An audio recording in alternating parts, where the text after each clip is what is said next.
South Africa, the gold land, the motherland, the country that everyone wants to be at. Fantastic place. The landscape, it's unbelievable. That's why most Africans love to visit South Africa, including Nigerians. But did you know that young South Africans have this particular perception about Nigerians living in South Africa? Want to know what the perceptions are? Let's find out. When we listen to this podcast about girls who share their experiences with Nigerian men, it's very scary. And I have been very wary of Nigerian men. I'm scared of Nigerian men. I don't know why.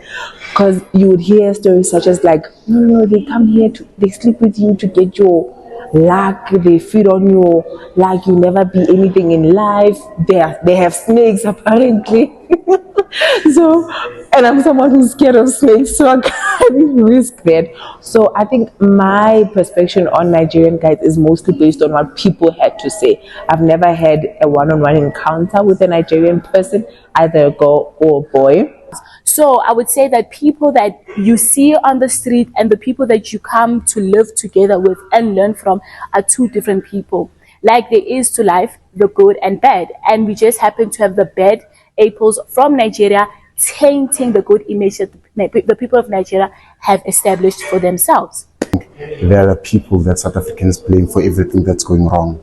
There's unemployment, they will say Nigerians are taking jobs.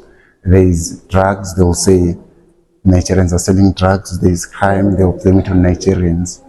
When something is done by a Nigerian, it's reported widely, because even a South African can be caught abroad selling drugs. Our media won't report it like that. I think they are the most talkative people. They talk a lot, to be honest. You will try to get one idea across your mind, then the next thing they talk about something else. So I feel like they are so talkative and they are so smart. One thing about our Nigerian brothers is that they are very smart and and also business-minded people as well. The crime that are committed by by Nigerian people in our country, they're always through South African people, because these people, they know the streets of our country. So it's unfortunate that I have to go against everyone and say we have to deal with our people first, because every crime through that is done by Nigeria, done by people from African countries and like outside our continent as well, they are true South African people. What an interesting perspective from the young South Africans giving their opinions about Nigerians living in their country. But a section of the professionals have something a little different. They put some context to it. And there are things that fuel, what I call unfair xenophobia and hatred, where people think that the whole crime in South Africa is only committed by Zimbabweans.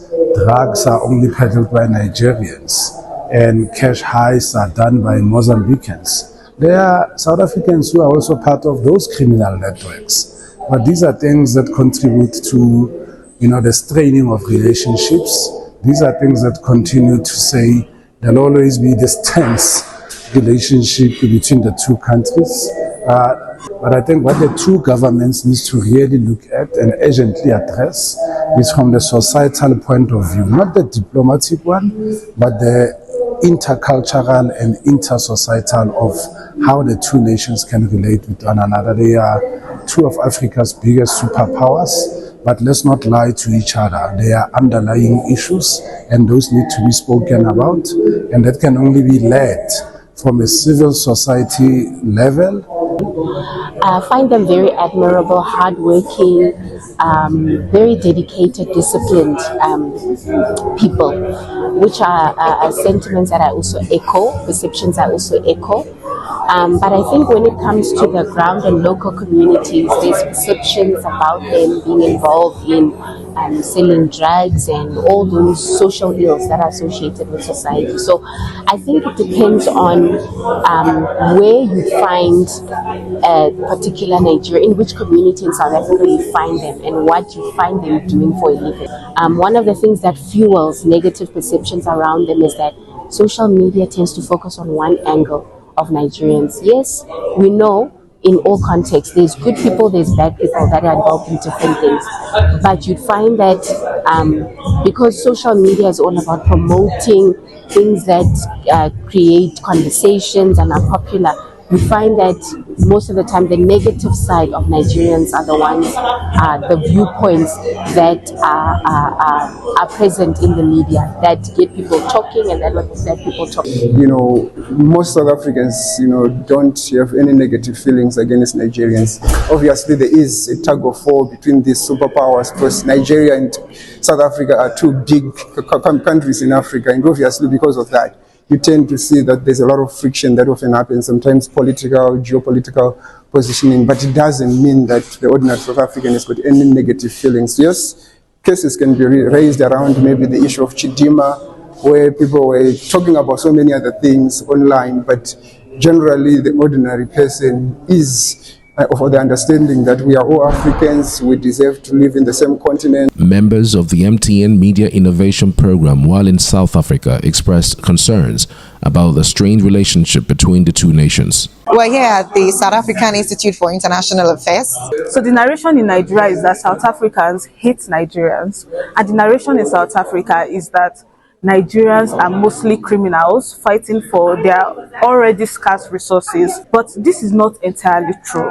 The lectures we got today was not inspiring. It was depressing for me because Africa has a myriad of challenges and problems. Fighting each other shouldn't be one of those problems. The xenophobic attacks on Nigerians. And from our conversation, I found out that it could be that there are some people benefiting from this, right? And it doesn't really speak well because it's sort of selfish. But what I saw today is that South Africans are sort of giving up hope that nothing can be done. Nigerian who has lived most of his life in South Africa, he tells me the hate doesn't really exist, it's just a perception. And the xenophobic tensions in South Africa and between South Africa and Nigeria are really just boiling down to perceptions. It's strictly a perception issue, and perceptions are driven and drawn by narratives. And these narratives need to be corrected, they need to be fact-checked, and they also need to be very much, authenticated. Even the South African statistics don't show that most crimes committed in South Africa are done by Nigerians. The successes attained by the Directorate for Priority Crime Investigation, DPCI, during the first quarter of 2024-2025 financial year. During this period, the Directorate secured convictions on 506 accused. Of these convictions, 262 accused persons, inclusive of 12 juristic persons, were sentenced, while the balance of 244, which include 15 juristic persons, are to be sentenced on the dates after this quarter under review. One of the 262 sentenced natural persons, 173 are South Africans, while 77 are foreign nationals. The top sentenced foreign nationals are 27 Zimbabweans, Lesotho with 14 convicts, Mozambique with 10 convicts. The rest are divided among the other countries. Most of these convictions and sentences were secured in the Northwest Province with 51. During a discussion with Stephen Grust of the South African Institute of International Affairs, he tried to trace the history of the two countries' diplomatic role as far back as 1995. So I know I'm not doing this in a historical order, but if you think back to 1995, when Sani Abacha was the president of Nigeria, and there was the big case of the Ogoni activists, including Ken Saro-Wiwa. Mandela believed that he had been given assurances that they would not be executed. He went to the Commonwealth Summit in Auckland in New Zealand, and while he was there, Abacha put Saro-Wiwa and 8 others to death. And Mandela was devastated, very angry, and moved in 1995 for Nigeria's suspension from the Commonwealth. That didn't go down well. And in fact, he had to backtrack, and South Africa learned a lesson that they should not be too far out of step with what Africa is doing, and it's not good to embarrass another African country in public. And I think that's had an effect. Maybe good because it's increased intra-African solidarity and Pan-Africanism, but I think it's also made South Africa very wary of criticizing other countries. He also mentioned that it has taken South Africa a long time to even acknowledge the problem. It's taken a long time for the South African government to recognize and accept that xenophobia is a problem. I mean, I work on the African peer review mechanism, and it was the 15th anniversary of the establishment of the mechanism, and President Thabo Mbeki was at the event, and I asked a very pertinent question. I said, when the peer review mechanism examined South Africa in 2007, it identified latent xenophobia and said this is a phenomenon that must be nipped in the bud and must be taken seriously. Mr. President, do you wish that if you went back all those years, you would have taken it a little bit more seriously? And he said, I'm not going to answer your question. And then he proceeded to answer my question for an hour. But he said, you know, a lot of it is just criminals taking advantage of this, and it's not really a problem. And the Zambian ambassador stood up and said, Mr. President, with respect, and you know when somebody says, with respect, what's coming next? He said, you know, my nationals are really suffering here. There have been people killed. There have been businesses destroyed. There have been homes destroyed. So I think it's taken a long time for the government to actually acknowledge it's a problem. Former President Thabo Mbeki of South Africa thinks the conversation on Pan-Africanism has completely lost steam. And so when you raise this matter about the movement of Africans among themselves, you are talking to people who no longer have that very strong sense of a Pan-African common belonging. It's a problem.